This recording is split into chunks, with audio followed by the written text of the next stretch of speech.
Hello दोस्तों। Good morning. कैसे हो आप लोग सब? My name is Akshay. आज हम लोग कॉन्स्टिट्यूशन शुरू करेंगे। तो इसमें जो हम लोग फर्स्ट चैप्टर है वो प्रीएम्बल ऑफ द कॉन्स्टिट्यूशन से शुरू करेंगे। Preamble preamble of the constitution. तो इसमें हम लोग जो है सबसे पहले इसका इंट्रोडक्शन पढ़ेंगे।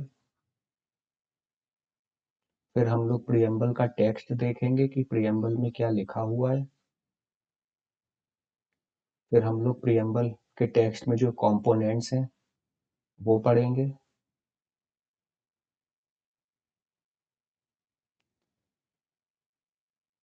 उसके बाद हम लोग ये देखेंगे कि प्रीएम्बल जो है वो हमारे कॉन्स्टिट्यूशन का पार्ट है कि नहीं है। और उसके बाद हम लोग ये देखेंगे कि हम प्रीएम्बल को अमेंड कर सकते हैं कि नहीं कर सकते। तो चलिए इंट्रोडक्शन से शुरू करते हैं। देखिए, प्रीएम्बल का मीन्स क्या होता है। प्रीएम्बल का मतलब जो होता है उसका मतलब होता है प्रीफेस।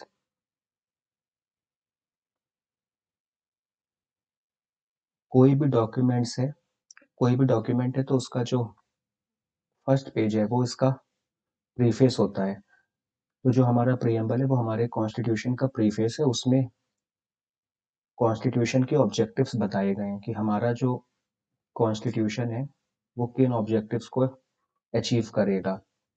जो भी हमारे कॉन्स्टिट्यूशन की डिटेल्स है तो वो हमारे प्रीएम्बल में उसकी समरी दी गई है।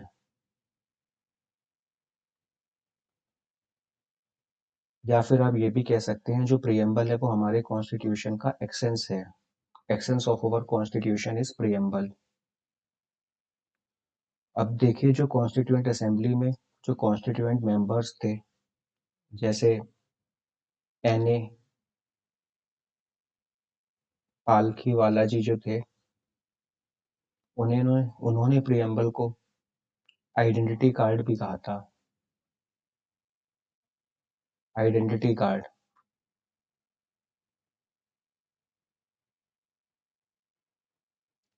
एन के पालखीवाला जी ने, जो कॉन्स्टिट्यूएंट असेंबली के मेंबर थे, उन्होंने प्रीएम्बल को identity card of our constitution कहा था। ऐसे ही जो के एम मुंशी जी थे, जो कॉन्स्टिट्यूएंट असेंबली के मेंबर भी थे और हमारे ड्राफ्टिंग कमेटी के भी मेंबर थे, उन्होंने इसे हॉरोस्कोप कहा था।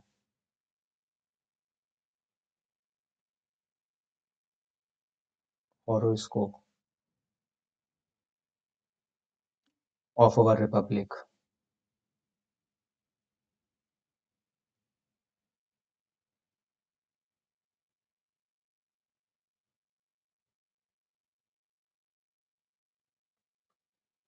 रिपब्लिक।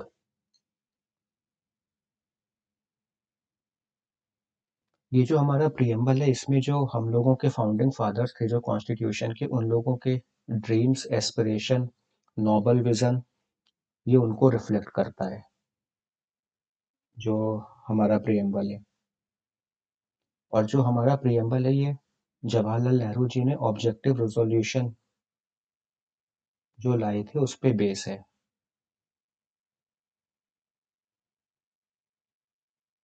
जवाहरलाल नेहरू जी जो ऑब्जेक्टिव रेजोल्यूशन है वो 13 दिसंबर 1946 को इंट्रोड्यूस किया था कॉन्स्टिट्यूएंट असेंबली में। और जो 22 जनवरी 1947 को कॉन्स्टिट्यूएंट असेंबली ने ऑब्जेक्टिव रेजोल्यूशन को अडॉप्ट कर लिया था।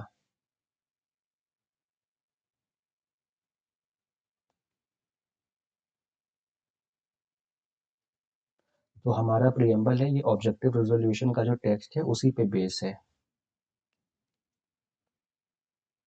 और हमारा प्रीएम्बल अब तक सिर्फ एक बार अमेंड हुआ है 1976 में। और जो कॉन्स्टिट्यूशनल अमेंडमेंट एक्ट है वो है 42nd constitutional amendment act 1976।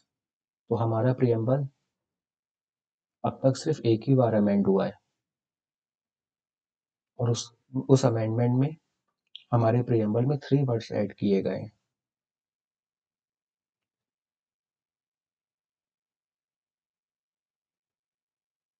Socialist, secular, integrity. हमारे प्रियम्बल में ये 3 वर्ड्स ऐड किए गए हैं 42nd amendment, constitutional amendment act 1976 के थ्रू, और ये हमारा प्रियम्बल अब तक सिर्फ एक बार अमेंड किया गया है। और ये जो आइडिया है प्रियम्बल का, ये हमने अमेरिका से बोरो किया है। अमेरिका ऐसा फर्स्ट कंट्री है जिसने अपने कॉन्स्टिट्यूशन की शुरुआत प्रियम्बल से की थी, और उसके बाद बाकी कंट्रीज ने भी ये चीज़ फॉलो करी, और हमने भी ये जो प्रियम्बल का आइडिया है वो अमेरिका से बोरो किया है।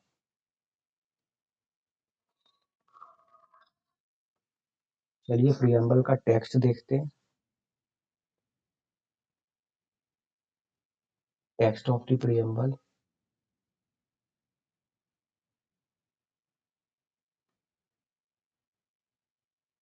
तो जो हमारा प्रियम्बल है वो आप लोगों ने सबने पढ़ा होगा पॉलिटी बुक्स में, कि we the people of India having solemnly resolved to constitute India into a sovereign, socialist, secular, democratic republic, and to secure to all its citizens justice। 3 type के जस्टिस बताए हैं: social, economic, political.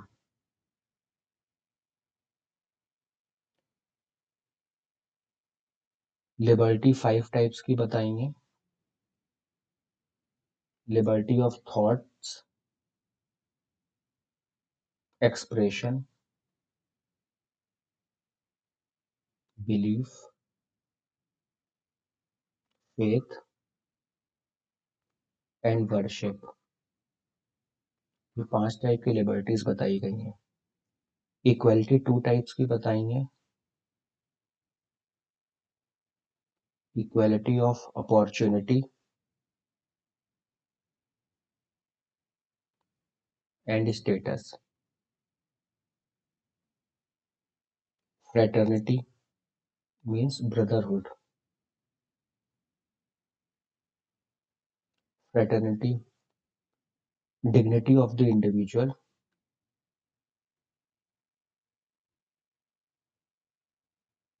Individual, unity integrity of the nation.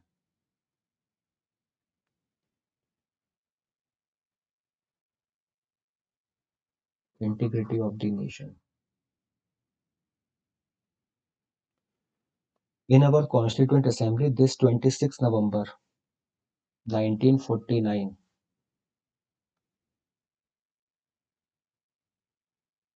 do hereby adopt, enact and give to ourselves this Constitution। तो 26 नवंबर 1949 को हम लोगों ने जो constitution है वो अडॉप्ट कर लिया था। तो टेक्स्ट ऑफ द प्रियम्बल में आपने देखा कि जो हमारा प्रियम्बल है वो इंडिया को sovereign, socialist, secular, democratic Republic, इस ऑब्जेक्टिव के लिए इस्टेब्लिश करने के लिए कमिटेड है। जस्टिस बताए गए हैं: सोशल, इकोनॉमिक, पॉलिटिकल। 3 टाइप के जस्टिस। लिबर्टी 5 टाइप्स की of thought, expression, belief, faith, worship. Equality 2 types की of status and opportunity. Fraternity, brotherhood. Fraternity means brotherhood, जिसमें इंडिविजुअल की डिग्निटी के बारे में बात की गई है और कंट्री की यूनिटी, इंटीग्रिटी की बात की गई है। और ये डेट बताई गई है जिस दिन हमारा कॉन्स्टिट्यूशन कॉन्स्टिट्यूएंट असेंबली में अडॉप्ट हुआ था, 26 नवंबर 1949।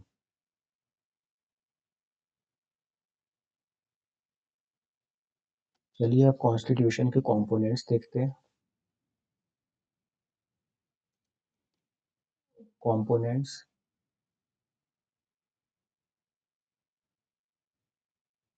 Components of the preamble.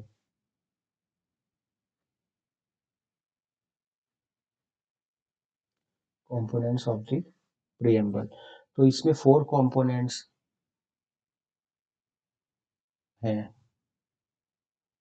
इसमें सोर्स ऑफ अथॉरिटी, फर्स्ट जो कंपोनेंट है वो है सोर्स ऑफ अथॉरिटी। तो जो प्रीएम्बल है वो बताता है कि सोर्स ऑफ अथॉरिटी क्या है। तो हमारा कॉन्स्टिट्यूशन जो है वो अपनी सोर्स ऑफ अथॉरिटी जो है वी दी पीपल से ड्राइव करता है। हम भारत के लोग, we the people of India. हमारा कॉन्स्टिट्यूशन जो अथॉरिटी है वो हम लोगों से ही डिराइव करता है, we the people of India. उसके बाद जो सेकंड है वो इंडियन स्टेट का नेचर है। Nature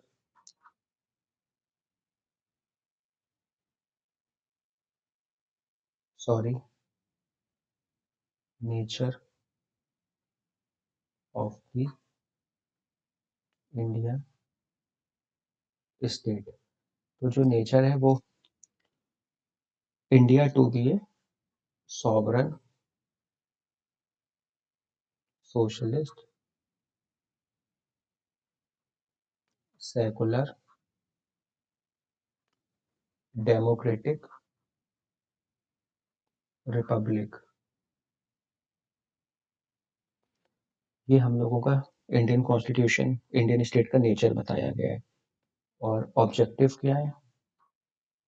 objective of the constitution justice, objective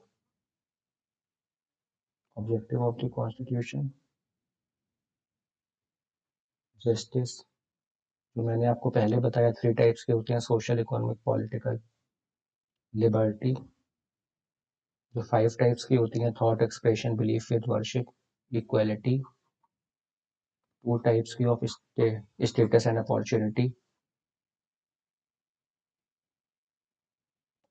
fraternity means brotherhood.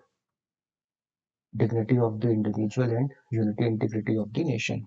और जो फोर्थ कॉम्पोनेंट है वो डेट बताई गई है एडॉप्शन की। Date of adoption. Date of adoption जो है वो 26 नवंबर 1949। इस दिन हम लोगों ने अपना कॉन्स्टिट्यूशन अडॉप्ट किया था। देखिए ये जो डेट है 26 नवंबर 1949 को, इस दिन हम लोगों ने अपना कॉन्स्टिट्यूशन अडॉप्ट किया था। और जो हमारा कॉन्स्टिट्यूशन जब अडॉप्ट हमने किया था तो उसके जैसे जो कुछ पार्ट्स हैं, सिटीजनशिप से रिलेटेड, इलेक्शन से रिलेटेड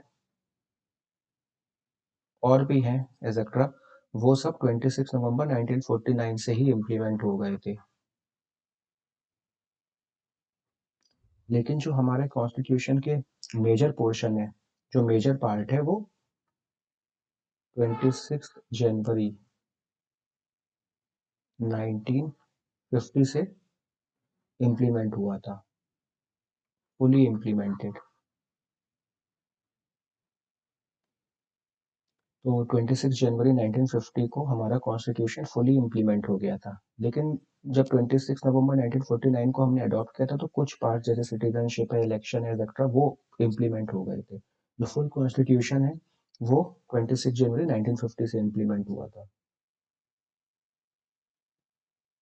जिसको हम लोग रिपब्लिक डे के रूप में सेलिब्रेट करते हैं।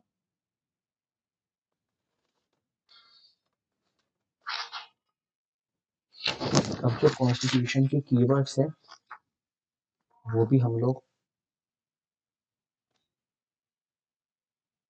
आगे समझते हैं उनकी डेफिनेशन।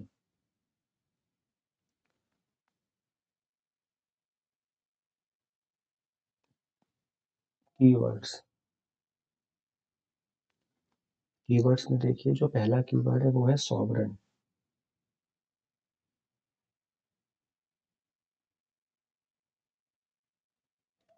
सॉवरन का मतलब क्या होता है? सॉवरन उसे बोलते हैं जो फुली इंडिपेंडेंट होता है, उसके ऊपर किसी की अथॉरिटी नहीं होती है। वो अपने जो भी फैसले हैं, चाहे इंटरनल हो चाहे एक्सटर्नल हो, खुद ले सकता है। उस पर कोई क्वेश्चन नहीं करेगा। तो आपको पता है जैसे हमारी कंट्री पहले ब्रिटिश ब्रिटिशर्स की कॉलोनी हुआ करती थी, एक तरीके से उन पर डिपेंड थी। तो 15 अगस्त 1947 जब हम आज़ाद हुए थे इस डेट को, तो उससे पहले हमारी जो कंट्री है वो ब्रिटिशर्स की कॉलोनी हुआ करती थी। फिर 15 अगस्त 1947 से 26 जनवरी 1950 इस बीच जो है वो हम लोगों का डोमिनियन स्टेटस रहा। डोमिनियन स्टेटस का मतलब जो हमारी पार्लियामेंट 15 अगस्त 1947 को जो हमारी पार्लियामेंट बिल पास करती थी वो अप्रूवल के लिए गवर्नर जनरल के पास जाते थे। वो अपनी जब उसे एक्सेंट देते थे तभी वो एक्ट बनते थे। क्योंकि हम लोगों ने उस टाइम, हमारा कोई इंडिपेंडेंट प्रेसिडेंट नहीं था, तो उस टाइम जो गवर्नर जनरल लॉर्ड माउंटबेटन थे, 15 अगस्त से 26 जनवरी 1950 के बीच हम लोगों का डोमिनियन स्टेटस रहा, और जो गवर्नर जनरल लॉर्ड माउंटबेटन थे वही बिल्स को जब एक्सटेंड देते थे तभी वो लॉज बनते थे, एक्ट्स बनते थे। और जो हमारी कंट्री फुली रिपब्लिक जो है वो 26 जनवरी 1950 से हुई है, जब हम लोगों ने अपना independent president doctor Rajendra Prasad ji हमारे हो गए।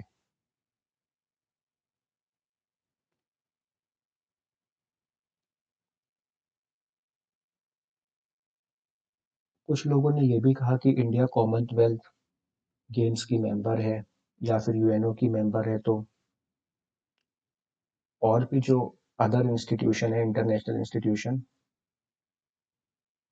Commonwealth of Nations, UNO etcetera, इसकी मेंबरशिप से इंडिया की सॉवरेनिटी पे कोई असर पड़ता है। पर जवाहरलाल नेहरू जी ने इस चीज़ को कॉन्स्टिट्यूएंट असेंबली की डिबेट में क्लियर किया था। उन्होंने कहा था कि इंडिया ने कोई कमिटमेंट नहीं किया है इनकी मेंबरशिप का, और इंडिया जब चाहे तो इनकी मेंबरशिप से हट भी सकती है। तो ये हम लोगों के ऊपर कोई बाइंडिंग कमिटमेंट नहीं है, इसीलिए इस पे हमारी सॉवरेनिटी पे कोई असर नहीं पड़ेगा। हम लोग चाहें तो इन इंटरनेशनल इंस्टीट्यूशन का पार्ट रह सकते हैं, चाहें तो कभी भी विड्रॉ भी कर सकते हैं। और इंडिया जो है वो कोई भी फॉरेन टेरिटरी एक्वायर भी कर सकती है, जैसे हम लोगों ने दमन दीव, गोवा, सिक्किम, इनको जब हम इंडिपेंडेंट हो गए तो उसके बाद हमने गोवा, दमन दीव, सिक्किम ये सब एक्वायर करे। और हम लोगों ने अपनी कुछ टेरिटरी सीड भी करी है, कुछ टेरिटरी अपनी दी भी है, बांग्लादेश को दी है, जैसे बेरोबरी यूनियन के केस में 1960 में। जब आप आगे पढ़ेंगे तो आप देखेंगे कि हमने अपनी बेरोबरी यूनियन जो टेरिटरी थी वो बांग्लादेश को दी। अभी 2015 में भी 100 कॉन्स्टिट्यूशनल अमेंडमेंट एक्ट के थ्रू हमने बांग्लादेश के साथ एनक्लेव्स का एक्सचेंज किया। तो ये सब चीज़ें दिखाती हैं कि हम सॉवरन स्टेट है, तभी ये सब चीज़ें हम कर सकते हैं। सेकंड जो है वो है सोशलिस्ट। सोशलिस्ट का मतलब क्या होता है? सोशलिस्ट किससे डिराइव हुआ है? सोसाइटी से। इसका मतलब ये होता है कि सोसाइटी में जितना हो सके उतनी इक्वलिटी लानी है, इनइक्वालिटी को कम से कम करना है। तो अब वो इनइक्वालिटी वेल्थ की भी हो सकती है, कास्ट, रेस, जेंडर, कलर, इनकी भी हो सकती है। तो चाहे वो पॉलिटिकल इनइक्वालिटी हो, सोशल हो, इकोनॉमिक हो, हम उन सबको इक्वलिटी को कम करके इनइक्वालिटी को कम करके इक्वालिटी की तरफ हमें बढ़ना है, इक्वालिटी स्टैब्लिश करनी है।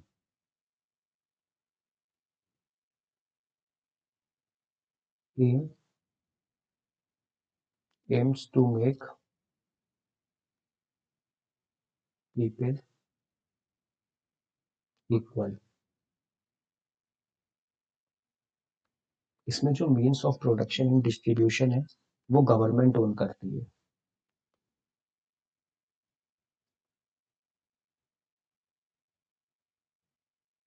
Means of production and distribution own by the government. अच्छा, ये भी आप समझे कि जो सोशलिस्ट है वो डेमोक्रेटिक सोशलिज्म भी होता है और कम्युनिस्ट सोशलिज्म।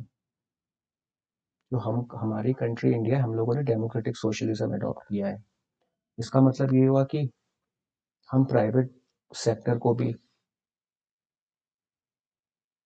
पूरा चांस देंगे कि वो भी हमारे साथ कंधे से कंधा मिलाकर प्रोडक्शन और डिस्ट्रीब्यूशन करे, जिसमें public sector plus private sector दोनों दोनों वर्क करते हैं। आप मिक्स्ड इकोनॉमी भी कह सकते हैं, मिक्स्ड इकोनॉमी। लेकिन जो कम्युनिस्ट सोशलिज्म है उसमें जितना भी नेशन में मीन्स ऑफ प्रोडक्शन है और डिस्ट्रीब्यूशन है वो कंप्लीटली गवर्नमेंट ओन करती है। उसमें कोई भी प्राइवेट प्रॉपर्टी नहीं होती है। गवर्नमेंट ही फुली डिसाइड करती है कि क्या चीज़ प्रोड्यूस करनी है, कितनी प्रोड्यूस करनी है और उसको किस रेट पे सेल करना है।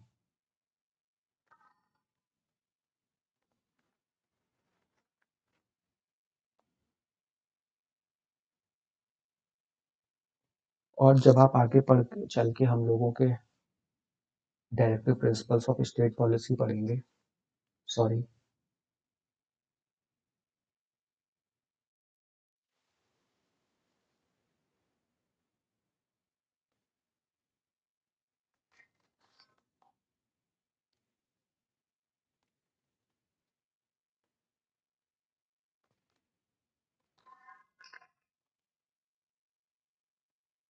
जब आप लोग आगे चल के directive principles of state policy पढ़ेंगे, डीपीएसपी, तो उसमें जब आप आर्टिकल्स पढ़ेंगे तो उसमें देखेंगे कि उन आर्टिकल्स को पढ़ के आप क्लियर ये कह सकते हैं कि जो हमारी कंट्री है वो सोशलिस्ट प्रिंसिपल को फॉलो कर रही है। उसमें इनइक्वालिटी को कम करने की बात की गई है और जो डाउन ट्रोडन लोग हैं, SC ST, वुमेन, OBC, उन सब के वेलफेयर की बात की गई है, क्योंकि हम लोगों की जो कंट्री है वो वेलफेयर स्टेट है।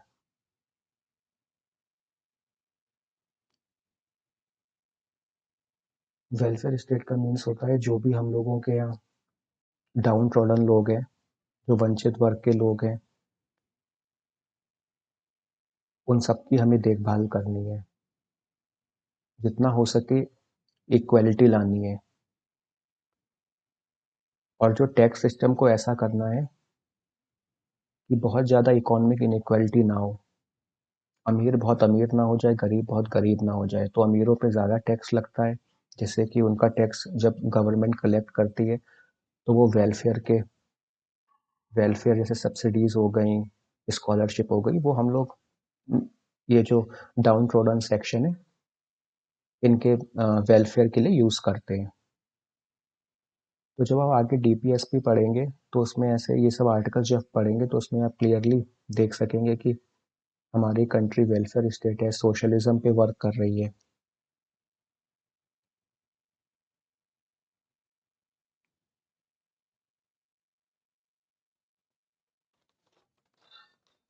हम लोगों की जो न्यू इकोनॉमिक पॉलिसी है,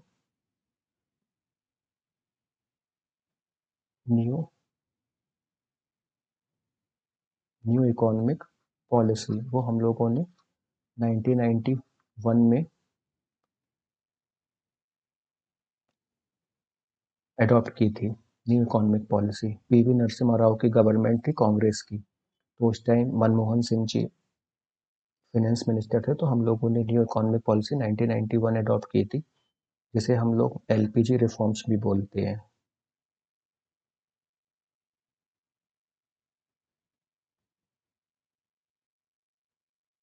LPG reforms, liberalisation, privatisation, globalisation. LPG reforms, इससे हमने अपनी मार्केट को जो अब तक क्लोज चल थी उसे ओपन किया।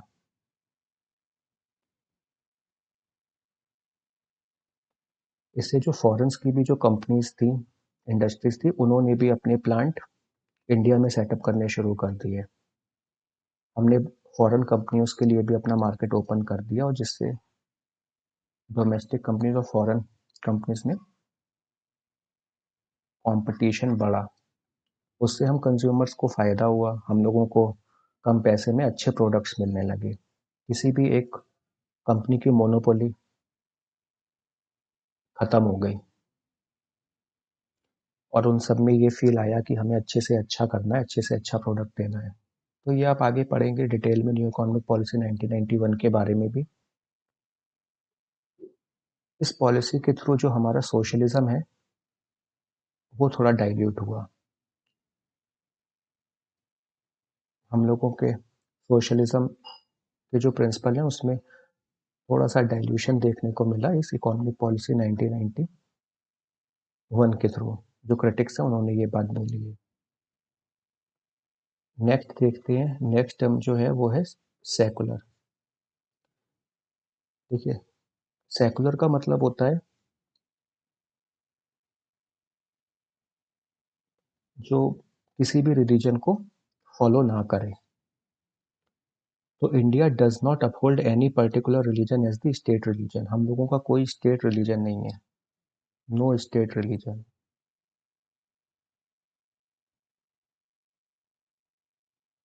हम लोग सभी रिलीजन को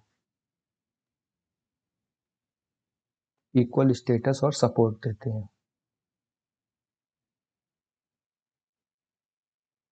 equal status and support from the government.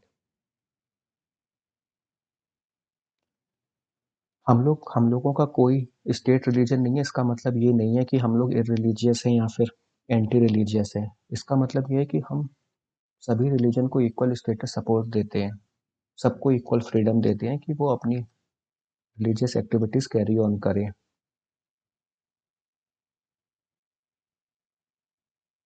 हम लोगों का जो सेकुलरिज्म है वो पॉजिटिव कॉन्सेप्ट पे बेस है। अगर हम लोग देखते हैं कि कोई रिलीजन ऐसा है, किसी भी रिलीजन में अगर कोई भी ऐसी चीज़ है जो सोशल फैब्रिक के लिए ठीक नहीं है, तो उसे हम लोग लॉ के थ्रू चेंज भी करते हैं। जैसे हम लोगों ने अपनी हिंदुज़्म में जो सती प्रथा थी उसको ख़त्म किया। फिर हम लोगों ने जो गर्ल्स की शादी की एज है उसको भी बढ़ाया, और डाउरी के लिए भी हम लोग लॉ लाए, और प्रॉपर्टी में भी हम लोगों ने जो महिलाएं हैं उनको भी प्रॉपर्टी में अधिकार दिया। तो ये सब चीज़ें हैं जिसको हम लोगों ने लॉ के थ्रू चेंज किया। तो ये पॉजिटिव कॉन्सेप्ट पे बेस है। हम लोग इंटरफेयर करेंगे रिलीजन में अगर लगता है कि वो सोशल फैब्रिक के लिए उसकी कुछ चीज़ें ठीक नहीं है, तो हम पॉजिटिव वे में इंटरफेयर करेंगे, उस चीज़ को ठीक करेंगे कि जो हमारा सोशल फैब्रिक है वो अच्छे से चलता रहे, उसमें हारमोनी बनी रहे, और इक्वेलिटी इस्टेब्लिश हो पाए सभी लोगों के बीच, ब्रदरहुड की फीलिंग रहे। लेकिन जो अमेरिका है वहाँ पे प्योरली सेपरेशन ऑफ पावर है, स्टेट रिलीजन और स्टेट गवर्नमेंट में। वहाँ पे रिलीजन चर्च है, और जो गवर्नमेंट है उन दोनों के बीच प्रॉपर सेपरेशन ऑफ पावर है। वहाँ पे निगेटिव कॉन्सेप्ट है सेकुलरिज्म का। America, negative concept of secularism. American government church के मैटर में बिल्कुल इंटरफेयर नहीं करेगी, चर्च जो चाहे जैसा चाहे करे, और चर्च भी गवर्नमेंट के मैटर में इंटरफेयर नहीं करेगा।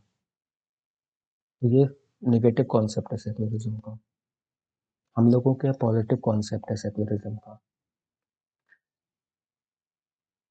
और जो हम लोगों के, जब आप फंडामेंटल राइट्स पढ़ेंगे तो जो हमारे फंडामेंटल राइट्स हैं उसमें जो आर्टिकल नंबर 25 से आर्टिकल नंबर 28, इसमें जो है वो फ्रीडम ऑफ रिलीजन की बात की गई है, फ्रीडम ऑफ रिलीजन। तो जब आप ये आर्टिकल्स पढ़ेंगे फंडामेंटल राइट्स के चैप्टर में तो आप देखेंगे कि हम लोग सभी रिलीजन को फ्रीडम देते हैं, सभी रिलीजन को इक्वल स्टेटस और सपोर्ट देते हैं। तो इससे जो हमारा सेक्युलरिज्म है वो और स्ट्रांग होता है, और हम सेक्युलरिज्म के लिए कमिटेड है हमारी कंट्री। ठीक है फ्रेंड्स, आज के लिए अभी इतना ही रखते हैं। आगे के जो टॉपिक है उन्हें हम लोग नेक्स्ट लेक्चर में कंटिन्यू करेंगे। अभी हम लोगों ने सेक्युलरिज्म तक पढ़ लिया है, आगे हम लोग फिर डेमोक्रेटिक देखेंगे, डेमोक्रेटिक, फिर रिपब्लिक, फिर लिबर्टी, इक्वेलिटी, फ्रेटर्निटी, इन सब टर्म्स की भी डेफिनेशन देखेंगे और समझेंगे कि इनका मीन्स क्या होता है। ठीक है दोस्तों, अगर आप लोगों को इसमें कोई भी डाउट हो तो आप कमेंट सेक्शन में मुझे बता सकते हैं, और मैं आप लोगों से सॉरी बोलता हूँ अगर ये मेरा फर्स्ट लेक्चर है यूट्यूब पे, अगर इसमें आप लोगों को कोई भी कमी लगी हो तो उसके लिए मैं सॉरी बोलता हूँ। कोशिश करूँगा आगे और अच्छे से अपने आप को इम्प्रूव करूँ और आपके लिए अच्छे लेक्चर्स लाऊं। इसमें कुछ राइटिंग भी मेरी बहुत अच्छी नहीं आ रही है, तो हो सकता है आप लोगों को समझने में राइटिंग में थोड़ी प्रॉब्लम हो, तो I am very sorry for that. ये मेरा फर्स्ट लेक्चर है, आगे कोशिश करूँगा आगे लेक्चर्स में जितना हो सके उतना इम्प्रूव करूँ। आप लोगों का कोऑपरेशन चाहिए। ठीक है, आप लोग भी अपना ध्यान रखिए। Thank you so much.